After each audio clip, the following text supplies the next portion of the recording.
Happy to have you here with me this evening in the locker room, everybody. I'm Alan Locher. My guest tonight is actor Zack Robidas, who you've seen in primetime hit shows like Succession, Fleishman Is in Trouble, and Blue Bloods, to name just a few. He is currently starring opposite Michelle Williams in Hulu's new series, Dying for Sex, based on a true story that blends humor, heartbreak, and personal transformation in a really powerful way.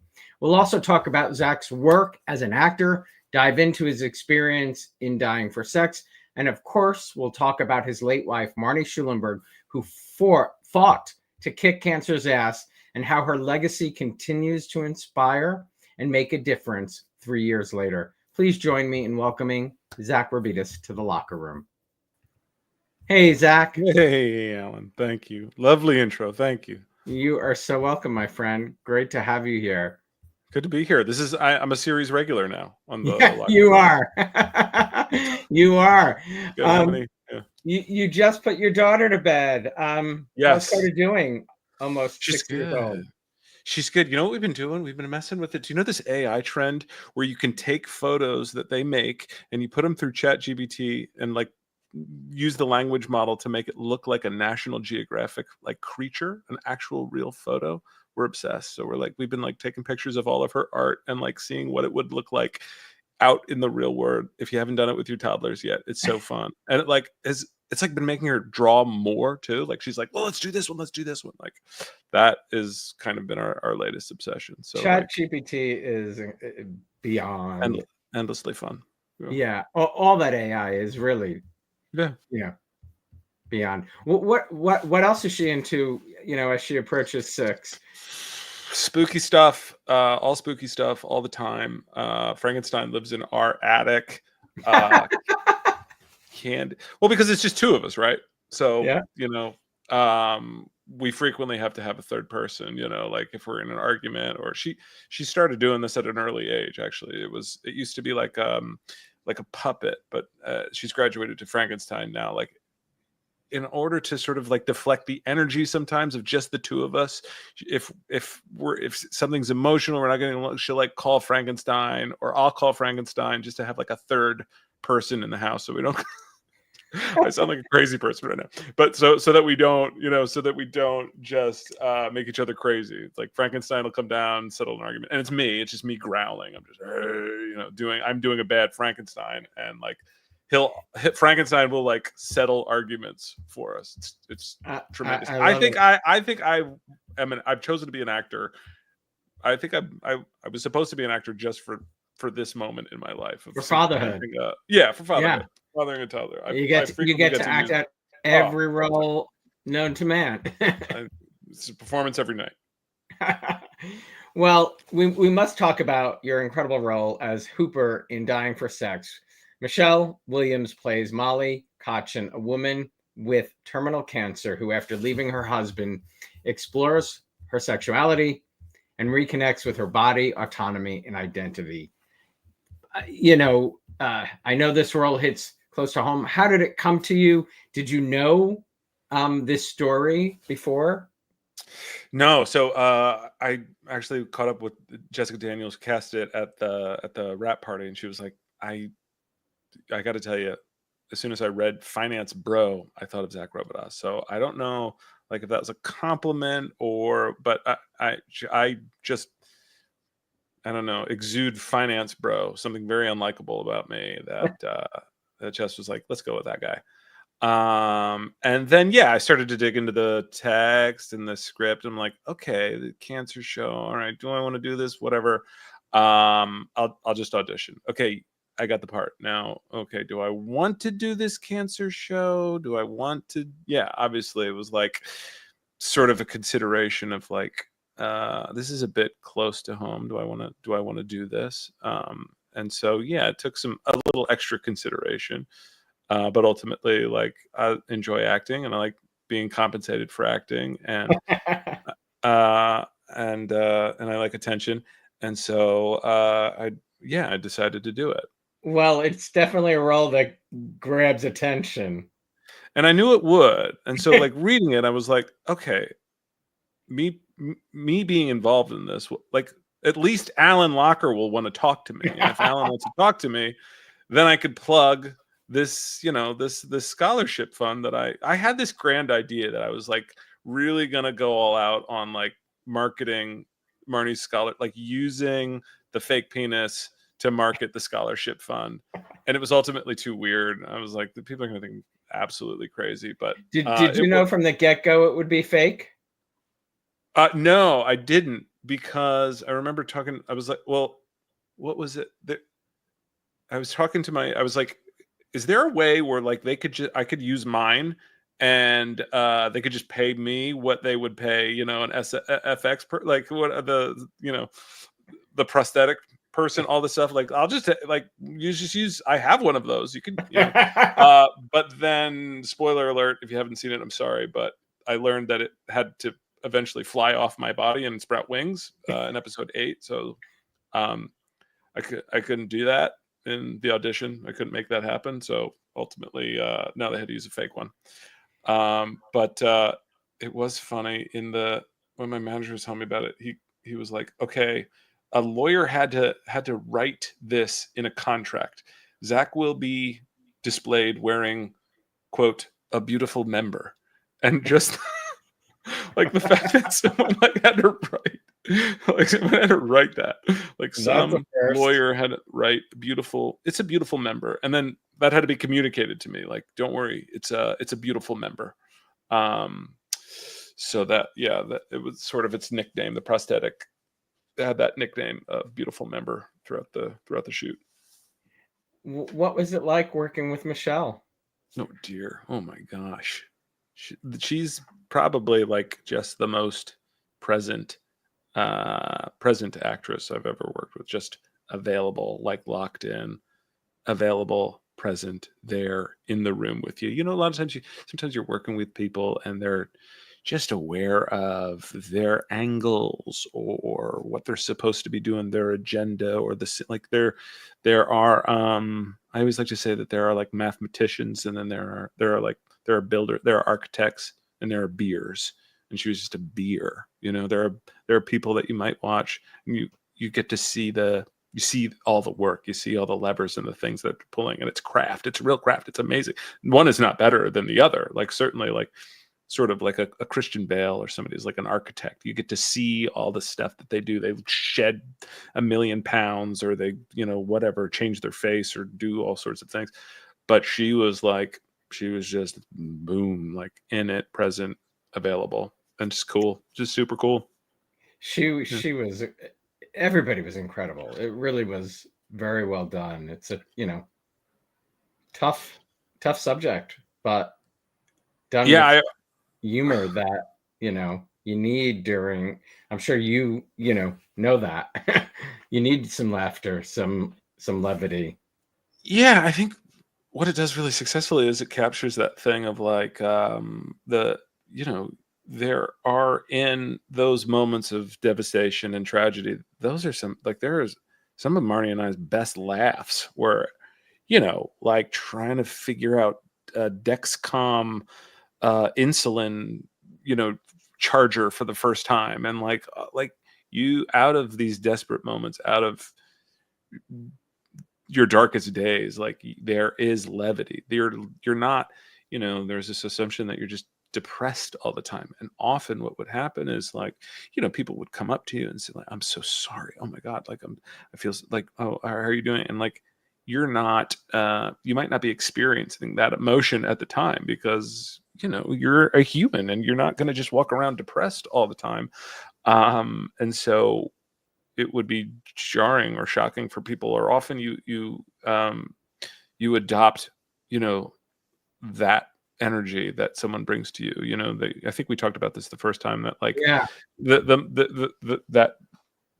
that whole her yoga teacher that just showed up at the front door one day and was like, hey, is there anything you want to get off your chest, or like, is there anything you want to express? Like that energy that she brought was the sort of like the clearest, like was the most generous sort of offering, rather than sort of assuming that we're sad or depressed all the time, because often you're just living your life.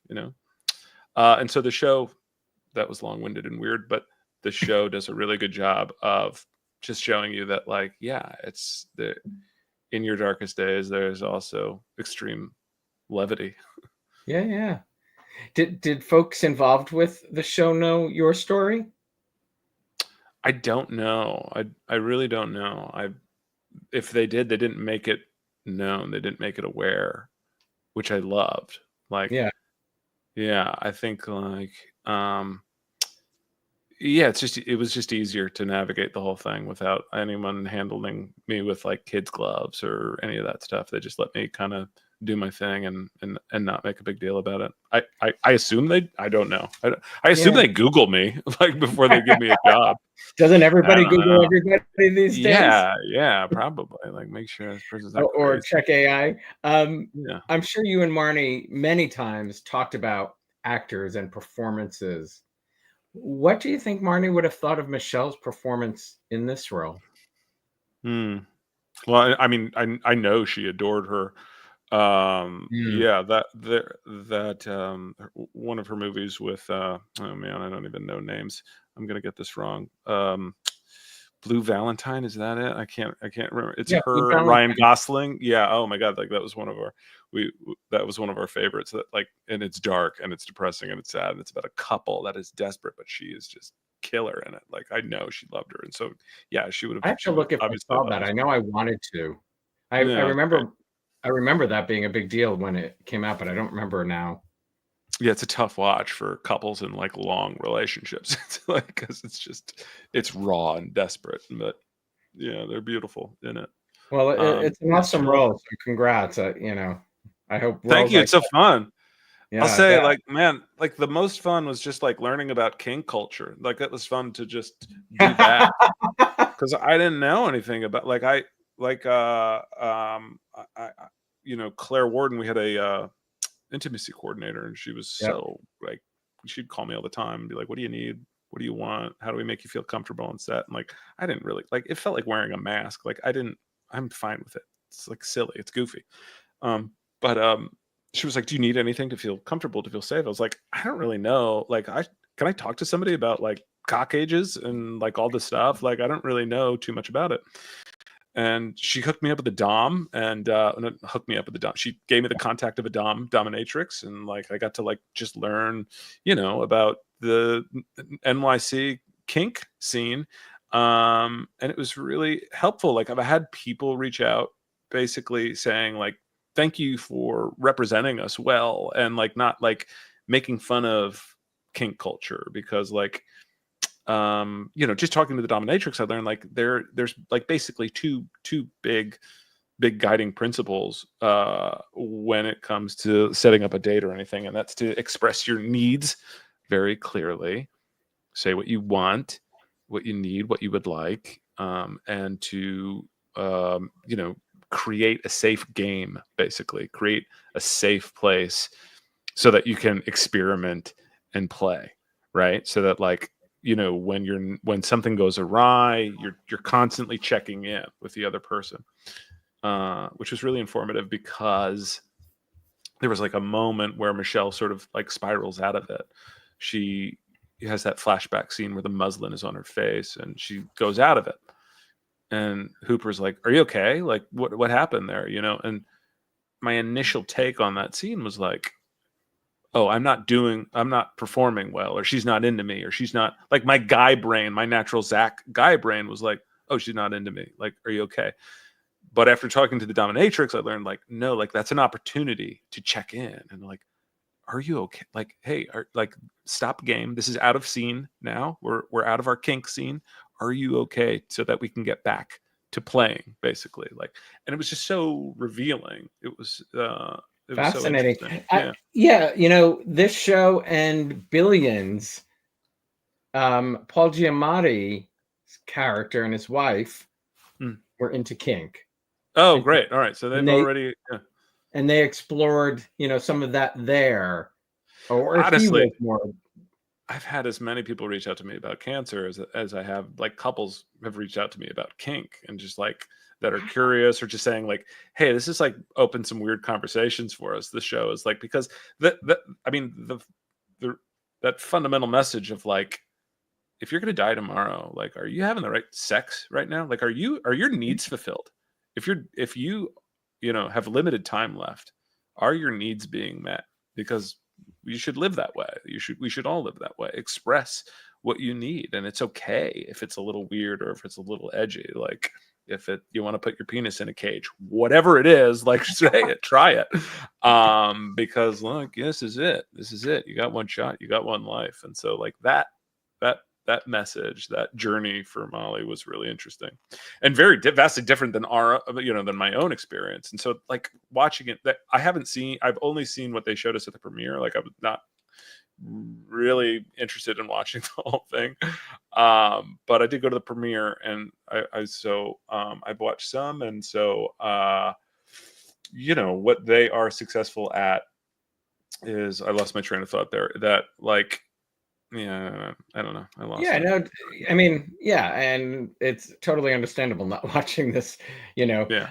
But people reaching out to you, did a lot of people reach out to you to gain your experience of what you went through with Marnie? That's where I was headed, right? So it was like we went through it all during our reaction. So Molly's journey is like outward, and I want to go experiment, and I want to go try things because I haven't been living. And ours was like, it was during COVID. We were like, it brought us, and Coda was just born, so it just brought us closer. It just brought that sort of like us against this thing, us against this disease. It brought us even tighter than we had been.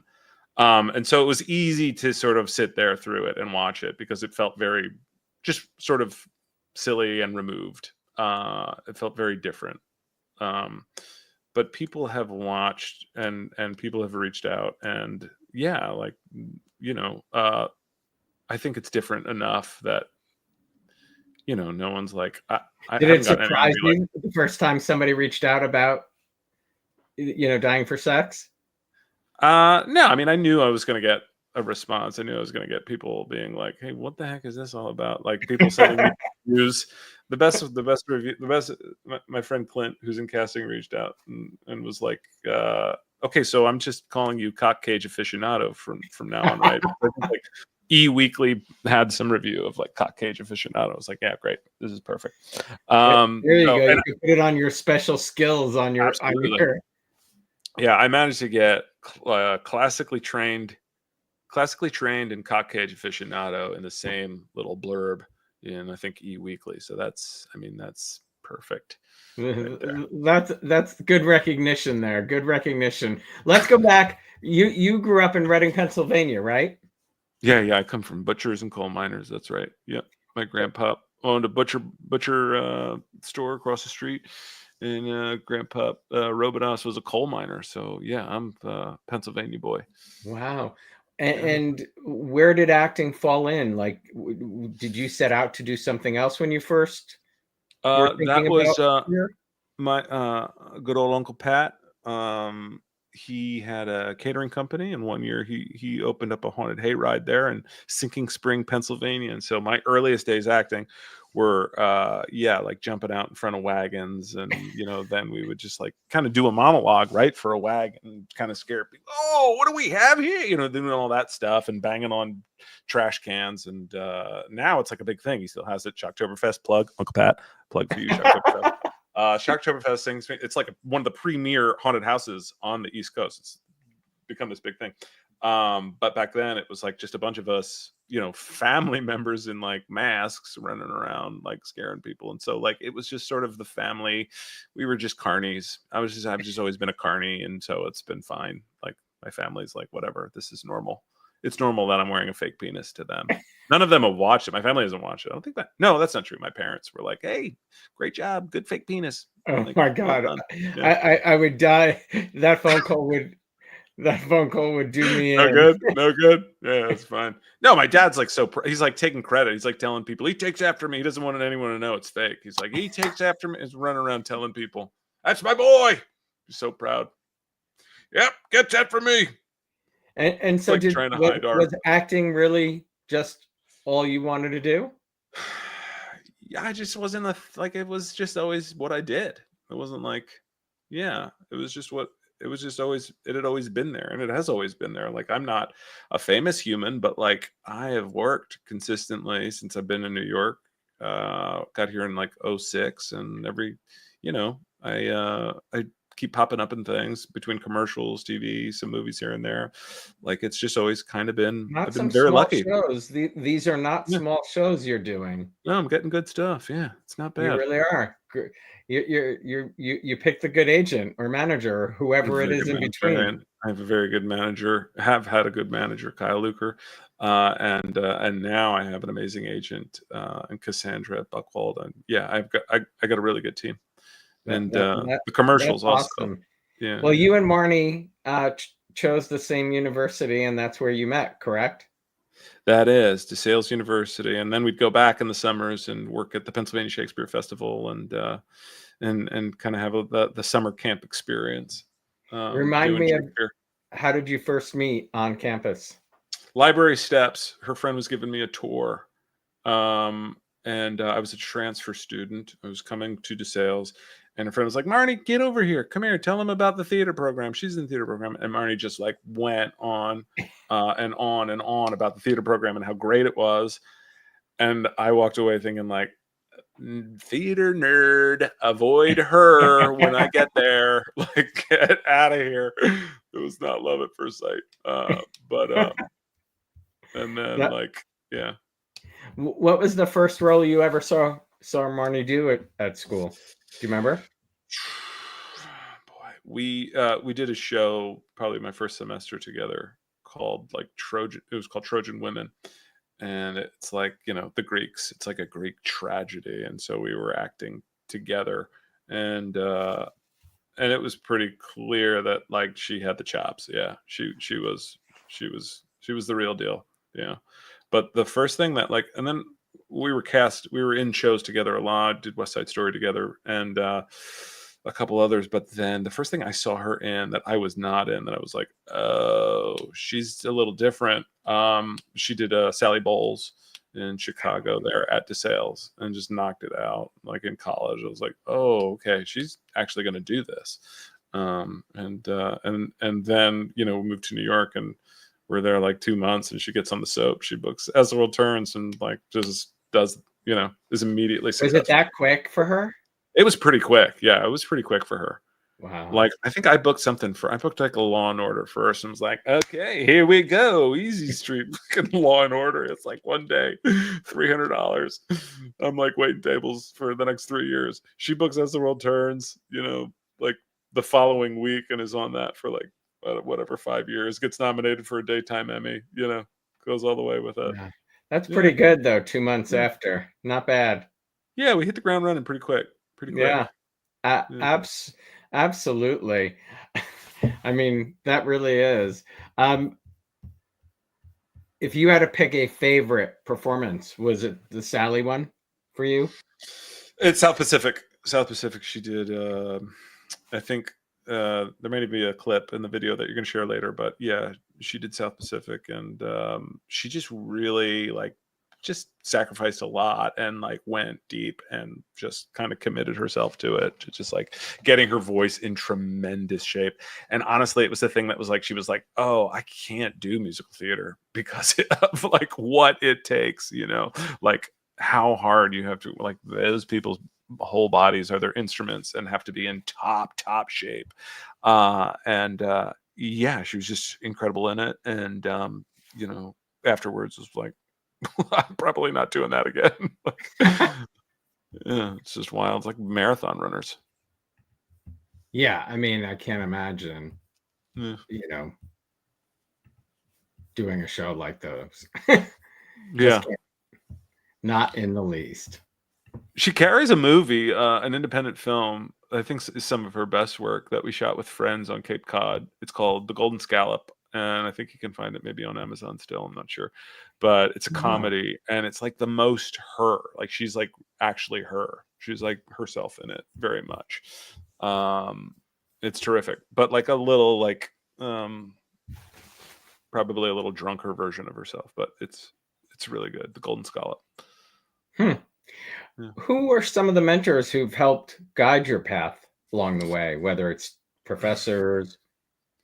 Yeah. So Ann Lewis is a big name. Ann Lewis and Patrick Mulcahy both. Well, Ann still at DeSales. Patrick Mulcahy has recently retired from DeSales, but they are two faculty members that have been a big sort of reference point for us. And then our longtime collaborator, director friend Matt Pfeiffer, who directs all the time in the Philadelphia, Pennsylvania area and at the Pennsylvania Shakespeare Festival, is just like a best friend and a mentor and a guide, and especially in those early years of like navigating the professional side of of the acting biz.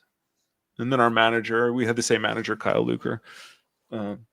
He's Yeah, that name sounds familiar. he's I fancy. probably. I don't know, he probably. Can you repeat the name of the movie? They're asking, how do Yeah, you the spell it? Golden Scallop. Golden. Like scallop, like Yeah, I think it's scallop. This was a big point of contention on the film. It is spelled scallop, but said scallop. Scallop. Is that right? Scallop. Okay, yeah. The Golden Scallop. Go to IMDb. Okay. It's all on there. I put it in the chat so people know. Absolutely. Thanks, chat. You know what was trending like last year though? It was a scene from The Good Wife, I want to say, where she's like this like snooty Upper West Side like mom judging someone with a stroller, and it was so perfect because it was like, she would just love that she went viral for whatever, an afternoon. Like it got a couple million I gotta views. see if I can see that. I've never watched The Good Wife. Yeah.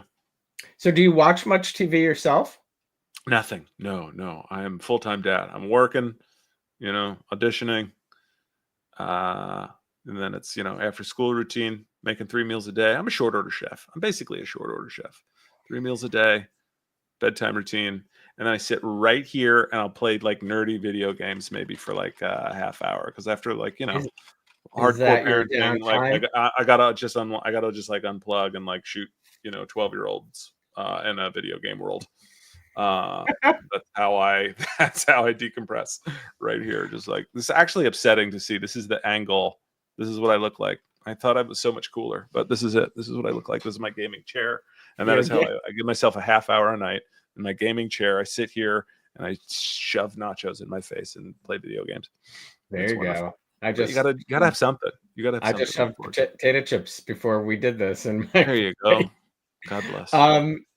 It is almost 3 years next week since Marnie's passing. How have you two navigated this together, you and Coda? Yeah, so we have this amazing support group. It's called Good Grief. Maybe I talked about it last time I was here, but if I haven't, Good Grief out of Morristown, New Jersey. They have a location in Princeton also. But it's a bi-weekly support group of people that have lost family members, loved ones. And it just is the stinking best. Like it normalizes the experience completely for her. Like Coda, I will pick her up from school on grief group days and be like, let's go to grief group, Thursday. And she's like, grief group, let's go. She's like, she's like, Andre, grief group, I'm going to grief group. Like, it's like swimming class for her, like she's just like, this is what we do, and so it's just, sometimes I sit in a room with just other cancer dads, and sometimes we don't even talk about loss or life or death. It's just like being in the room with them, with people that have had this experience, a similar experience, a shared experience. Is just like often the best kind of therapy. And we'll get into it, but no, they're great. And so it's their sort of philosophy to have a plan for these tough months. For like May is a particularly tough month, right? Mother's Day. I have Mother's Day, Death Day, birthday, like boom, boom, boom. And they encourage you to have like a plan to, have something, whether it's eat your favorite ice cream on her birthday or, and talk about it. You talk about it with Coda ahead of time. Like, what do you want to do? You check in with each other. You've lost people. We've spoken about this, Alan. Like, yeah. It's better to just not let the day sneak up on you, but to like consider it and give it some thought. Certainly you can hide from it or you can ignore it. People are still going to text me and they're going to reach out and be like, thinking of you today. Like, do you know what today is? Yeah, I know what today is. So yeah, they're a great support group and they encourage you to have a plan. And so the plan, planned this year came in the form of this crescendo fund, which I'm sure we'll talk about, but I wanted to set up a scholarship fund for Marnie for this time specifically. And and that was part of that, sort of went into the calculus of like doing a show like Dying for Sex. So like, I know someone will want to talk about this, someone will want to talk about me, someone will want to talk about Marnie. It might create some opportunities to talk about Marnie. And plug this scholarship fund, which I started with a friend of mine, Megan Deal, who works in the development office, is on the development team at DeSales University. And it's a scholarship that will target students. Yeah, well, let's play it great. now. Yeah, I can speak for myself. Yeah, exactly.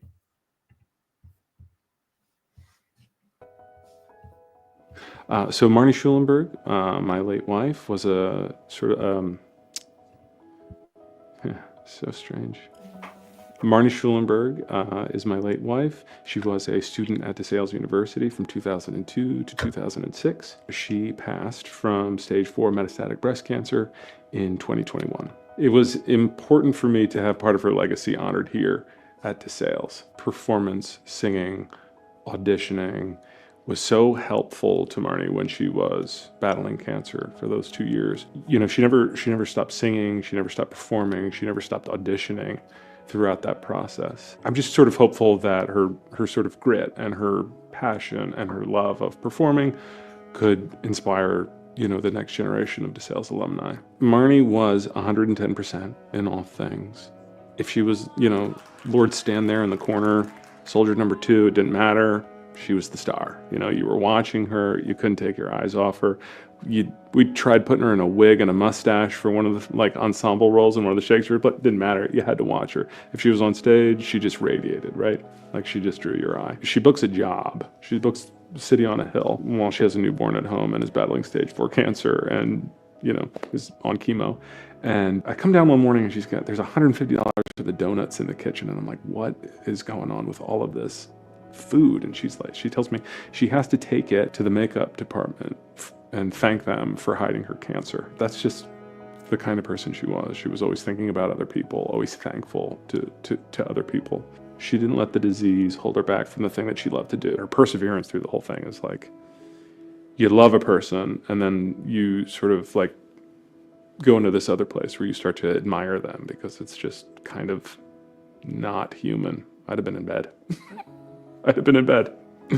Marnie was the beneficiary of a scholarship, the Coda scholarship. She was a student here at DeSales because of a scholarship, because of that financial support. So the fact that her name could then help someone else come here, I can't think of a better legacy. We set up the Marnie Schulenburg Crescendo Fund to benefit aspiring actors here at DeSales University. It's my hope that in learning about her story, young students are able to find their voice, rise to their full potential, and inspire others along the way.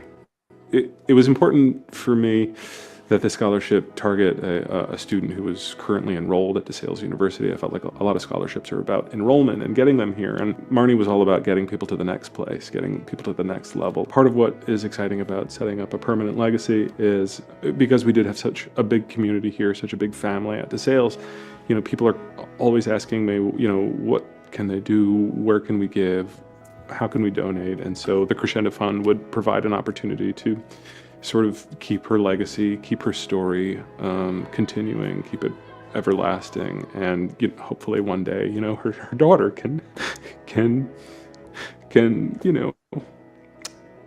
see the legacy that she left.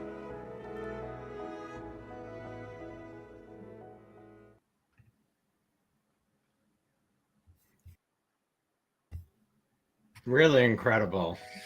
Almost made it through it. Almost made the whole thing. Yeah, exactly. Really close. That kid, whoever, I had to send an email to the kid that edited this thing because I'm not coherent. He did such an amazing job. He did an amazing job. But what a legacy! What a legacy! When will the first scholarship be given?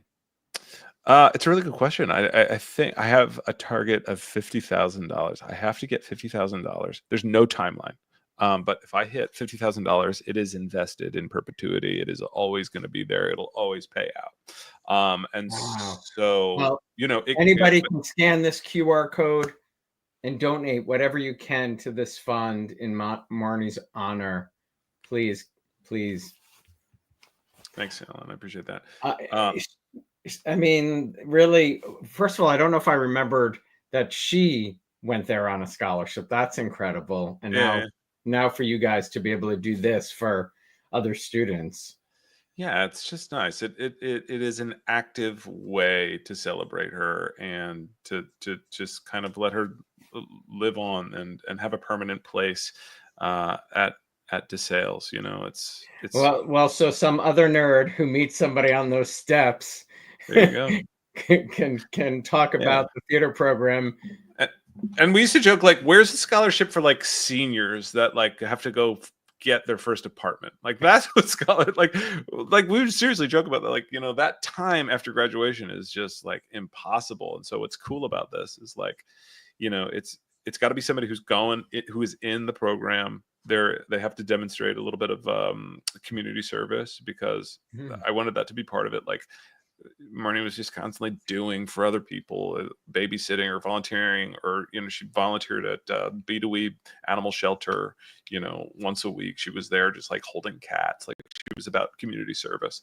And so that had to be part of it. And yeah, it's exciting to think that like a year from now, and what like has been so cool. Look, so many people, Alan, like so many people truly like they came out of the woodwork to help Marnie or help, you know, Coda and I like stay out of medical debt, and like really like we're generous about like food and everything at that time. And like I'm not passing the hat here for friends and family again. Like I'm targeting businesses, I'm targeting corporations, you know, and I think it'll be, you know, I'm surprised at how many friends I have that like have like that oversee trusts and are like advisors on, you know, I have a couple friends here and there that have already donated or pledged to donate $1,000 a year because they're like on advisor funds. And like, so I'm confident I'm going to get there. Awesome. And that by next year, yeah, you know, with people's support, with, you know. And I love what you said about, you know, Coda, you know, someday we'll meet some of these students, you know, or maybe she might be the one presenting the scholarship. Or receiving it. Who knows? Maybe. I don't even know, but, yeah, I was going to save that till the end, but do you see the spark yet of her wanting to do man. Yeah, we'll make, you know, we have some we make home horror movies every now and then. She really likes of course every kid likes saying like, well, let me see a picture of myself. Yeah. I mean, she could do it if she wants to. I'm not going to force it. I don't think I'm getting her headshots. I don't know about the child actor thing. If she wants to do it, she can. Yeah. But she went viral. I try not to, I don't post. I don't have like a very big presence on TikTok. I've posted two things. I posted a video of Marnie like auditioning, trying to get a job through cancer. And then I posted a video. We shared that. Yeah. That was amazing. Yeah. And then the other one is a video of Coda watching me have a family on Law and Order. I did like a 5-episode arc on Law and Order, and I showed her like I just turned it on one day, like while she was like in the middle of a cartoon. I just popped it on, and there's like me talking to some like 14-year-old daughter, and Coda's like looks at the TV, looks at me. She's like 4 at the time. She's like, "What's that about?" So she throws her hands up. What's that about? I love that. Fantastic. That's phenomenal. So she's interested, and then every now and again, like a parent will see something at like daycare. God, I hope none have come up to me about dying for sex yet. I'm waiting for someone like some mom to be like, could happen. Should you be allowed in here? Should you be allowed in this building? Was that real? Yikes. But every now and again, a parent will be like, "Hey, I saw you in a commercial," or "I saw you." So she's like aware of it, but it's still cool. I think it's still cool for her. It's not It's not Yeah. uncool. She's not old enough that it's not uncool. It'll get uncool, I'm sure, She's but not embarrassed by dad yet. no, no. I think she's interested. I think she's interested. Yeah. That's so But interesting. yeah, You know, she's a very similar personality type to Marnie also. I think she would enjoy performance for all the same reasons Marnie did. It's people, it's collaboration, it is like practical impact in the moment. So hmm, yeah. you've shared, I mean, just sharing that grief group, you've shared advice, but I'm curious, 3 years out, is there something you think differently, like a piece of advice you'd share for other people going through a similar journey? People going through a similar journey. God, Like there isn't. having these 3 years, something you know, Yeah, I would love to. Like, yeah. Um, I'm at this place where we'll we talk about the word stug a lot in grief group, where stug ST, stands for STUG, okay. sudden and temporary uncontrollable grief, and it sounds sort of like stub, right? Like stubbing your toe. Um, and so I often experience this stug thing, whereas like the beginning stage of grief, like early on, you're just like in underwater, right? You hear that a lot. You're sort of like underwater, and you have weights around your ankles, and then now it's at this place where it's like it's there, and then it's gone, right? Like it's like oh my god, it's like a pang, and then it's a sudden and temporary, uncontrollable grief, and it's almost always about mother and daughter, about that relationship. um I'm good. Like I'm good. Like I feel like a happy, fully formed individual. I am dating and I'm meeting amazing people and I don't mind dating. And I feel And I'm sure lucky. she would be very happy that you're dating. Yeah, Marnie would be married by now. You kidding me? She would have found somebody. She'd be somebody. God, forget it. No. So yeah. But yeah, I guess I don't know. 3 years out, I want to say something. I want to put a bow on it and be like, it gets better with time, and I don't know, maybe it does, No. but like it's just No, I the think thing I'll grief is say is like find a group, find a people to talk to, just talk to people, and you don't even have to talk about life or death or what you're feeling or what you're going through. Just sitting in a room with other individuals that have gone through it. My God, it's how such did good that group medicine. come to you? Did somebody recommend it? I Yeah, in those early stages, like somebody recommended on Facebook. I don't even know who it was, but they're throwing out names, and I had to wait a while to get in with them because Coda had to be potty trained, and I would like send them these angry emails about like, what does her bowel movement have to do with her capacity to grieve? Like, open the doors, let us in, like, let's go. But eventually, she would turn 3 and be potty trained. That's what it was. It was like 3 years old, and eventually, after her 3rd birthday, we started going. It's been like, yeah, it's just been. We can't imagine not having it, not going. We go tomorrow night. It's awesome that there are things like that available. Yeah, People yeah, need yeah, to know about them. They need to use them because grief yeah. is a real thing that just hits everybody in myriad of ways. And different ways. Everyone goes through it different. It's a broad term. It's a wide term. Everyone grieves differently. It's not like it's not just like how you see it on the movies or TV shows where I can't get out of bed. Like people are carrying that monkey on their back around, like some people Yeah, just experience it in weird and in different ways. So yeah. talking it out and just being with people really, really does. It's helped us. Well, I think that's got to be such a great teaching tool for Coda to communicate she's learning this at such a young age, even though it's about such a sad subject. But it being able to I, communicate at a young age has yeah. got to be going to And help that's her. it. No, absolutely. My first time visiting the center, I think I was on like a tour of the place, and I found myself in a room with like a then 6-year-old, and Coda was 2.5 at the time, and she was like coloring and putting a post-it on a wall. It's like one of the activities, and she was just like, "Hi, I'm Kayla. My mom died," and just offered it, like with like, like it was not like pity me, or it was just, here's my story. And I was like, instantly, like, I knew, like, this, I need to be here. This is where I want to be. This is the place. I want Coda to be able to get to this place. I want, and now at age 5 going on 6, it's part of her. It's just part of her narrative. She has a dad. She also has a mom. Her mom's body stopped working. She's not alive anymore, but she still has a mom. Her mom has died, and she's comfortable saying that. Just the other day, we're at the florist. Oh my God. So like once a week she'll tell somebody. She'll just be like, and then I'm just standing there like, oh my God. But like, we're at the floor, we're getting something, vegetables for the backyard, do a little planting, just casual Saturday afternoon. And she's like, we're leaving the place, and it's just like us two and the florist. And she's doing like, step on a crack or you'll break your mama's back.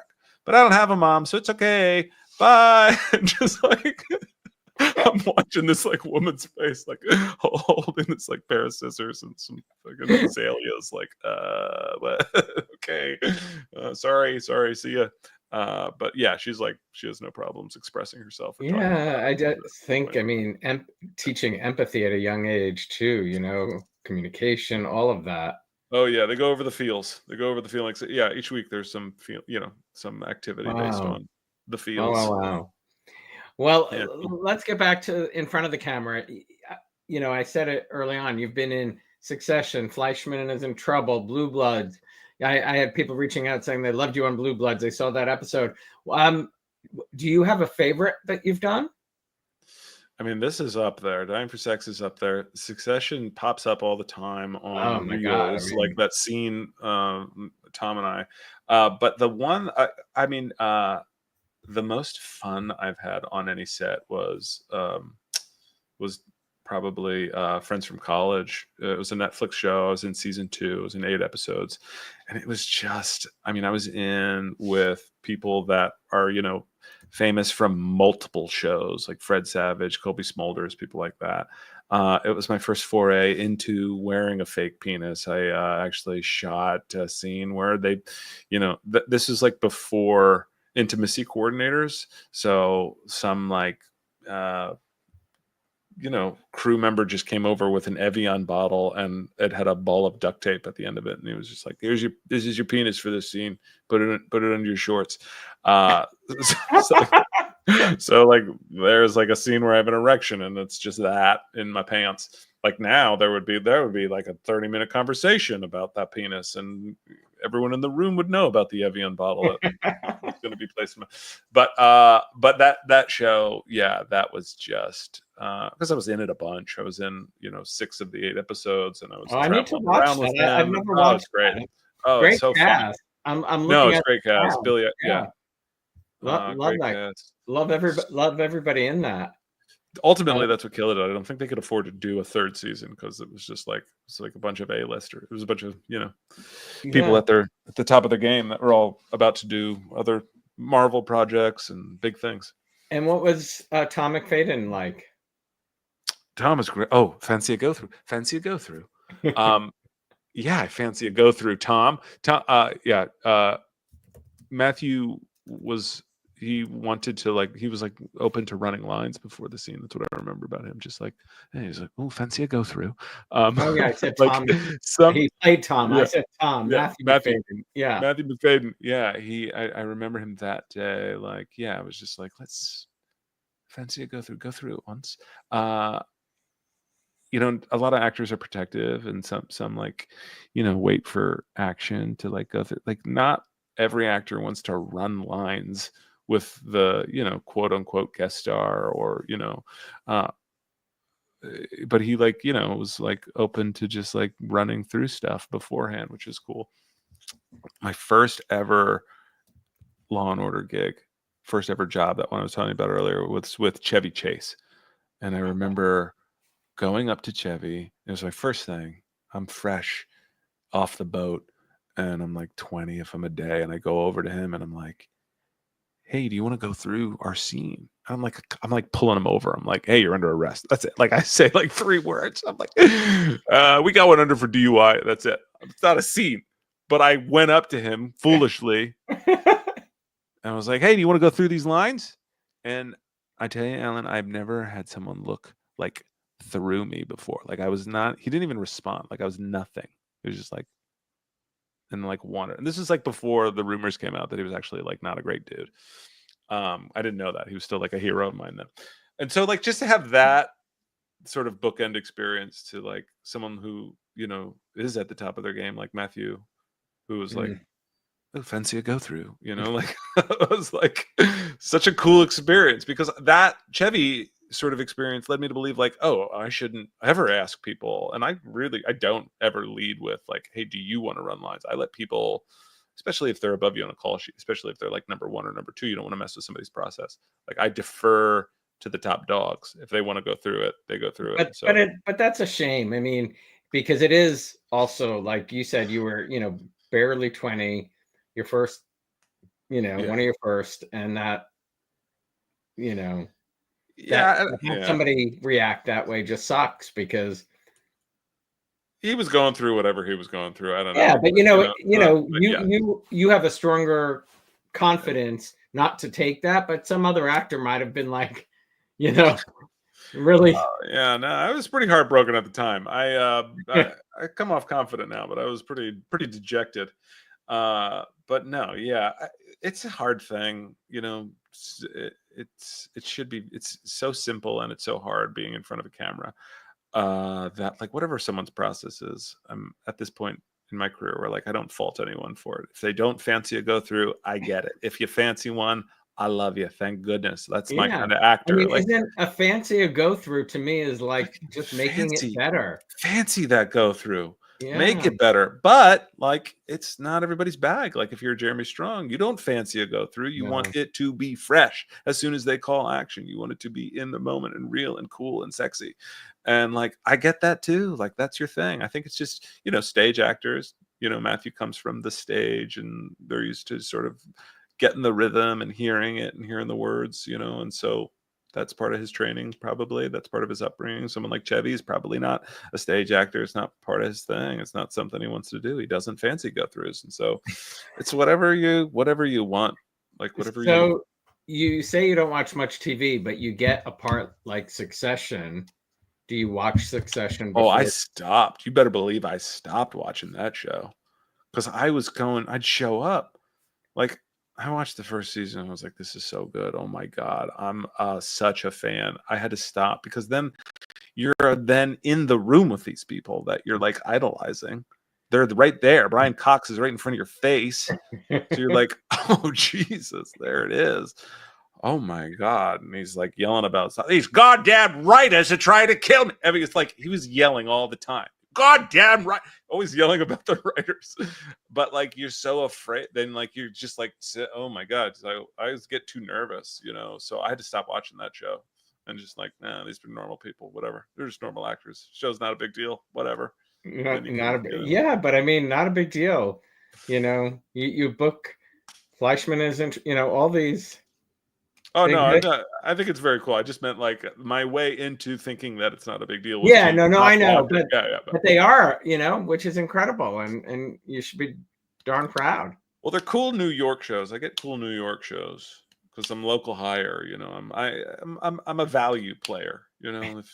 Was New York always the first choice for you and Marnie? Yeah, because we're family people, family oriented. Want to stay close to the people we care about, the friends and the family. And we spent time in LA and wasn't for us, not for me. Didn't really like it. Don't like the traffic. Don't like the 72 degrees every day. I'm with you there. Speaking of family, let's talk about Mr. Schulenburg and what he's trying to get past, Marnie's Law. Will you tell everybody? Later this year, H2447, his bill is going to be presented before the Massachusetts public safety. I don't know something with public safety. But he's trying to get this bill passed, Marnie's Law passed, and it is going to mandate that IBC be taught in all the sort of like necessary curriculum, like first level nursing programs. which is sort of like, why isn't it already? I Like, mean, why isn't it there? Like, this yeah. feels like a no-brainer. And he's got a tremendous, support verbally from all the important people. And in addition to that, he recently started a campaign to get letters of endorsement from people, friends. He wants to, sort of have some ammo when he shows up to when the act is voted on. And so as of last week, he just received a letter of endorsement from Dana-Farber Cancer Institute, which was a big deal. Yeah, it's this beautiful letter that they wrote supporting, unanimously supporting Marnie's Law, and like it just feels like a no-brainer. Just get it in there, get it in all the entry-level nursing curriculums where it's important. I don't think it's like for general practitioners, but certainly like People pediatrics, things like that. People, because it's still not really like, people don't really know inflammatory breast cancer, what it means, and how it presents as a breastfeeding infection, how it sort of is a sneaky cancer. It's not a lump, right? It's that sort of like the whole breast is affected. It presents as something different, as something that it's not. So the first course is always, okay, let's treat it as a breast infection, right? So yeah, hopefully people that can gets voted on. sign if they go to Marnie's Army. Marnie'sArmy.org. Yeah.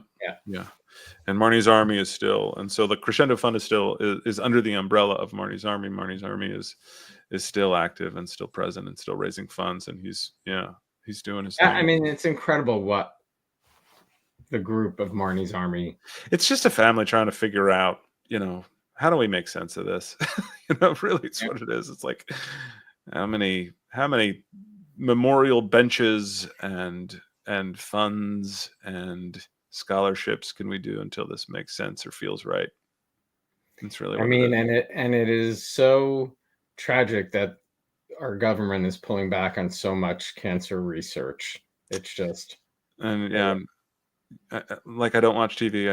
I'm not following the news. You're gonna have to fill me in on all that. I know it's all terrible, bad, but yeah, I don't blame you. I don't really either. I did before January 20th. I watched a lot of news. Oh, right. I think we all OD'd on it, right? And then we just stopped. I have basically stopped. Yeah, how I consume it's so weird now. It's like, if it doesn't show up on Reels, if someone doesn't tell me to be mad about something on Reels, I won't hear about it. I don't even know. I'm with you. Yeah. Somebody doesn't text me or I don't see it on some form of social, I'm really sort of in the dark. I will read Heather Cox Richardson, who's wow. Did you know who that is? No, listen. You read, Alan? No, it's an email. She does a. Oh, okay. She's a Boston history professor who literally lays it out so you understand what's happening. Oh, cool. Okay. With cited, things to back up the story. It's a better approach than the news. You just get the facts basically. So yeah. If it's not on the Daily, I don't know about it. Yeah. Well, you need to keep smiling, my friend. That's it. What's next? Do you have a role that's coming up? I think I signed an NDA. I can't, but I'll come back. I'll come back from the third locker room. And, when do I get my own locker? When does that happen? Whenever you want it. Locker, right? Whenever you want it. Be well, Zach. Thank you so much. Thanks, Continued success. Yeah, always good to see you. Okay. Be well. You too. Thanks for watching, everybody. Thank you to Zack Robidas for being here. Check out Dying for Sex on Hulu if you have not seen it. If you'd like to support Marnie's Law, please go to marniesarmy.org.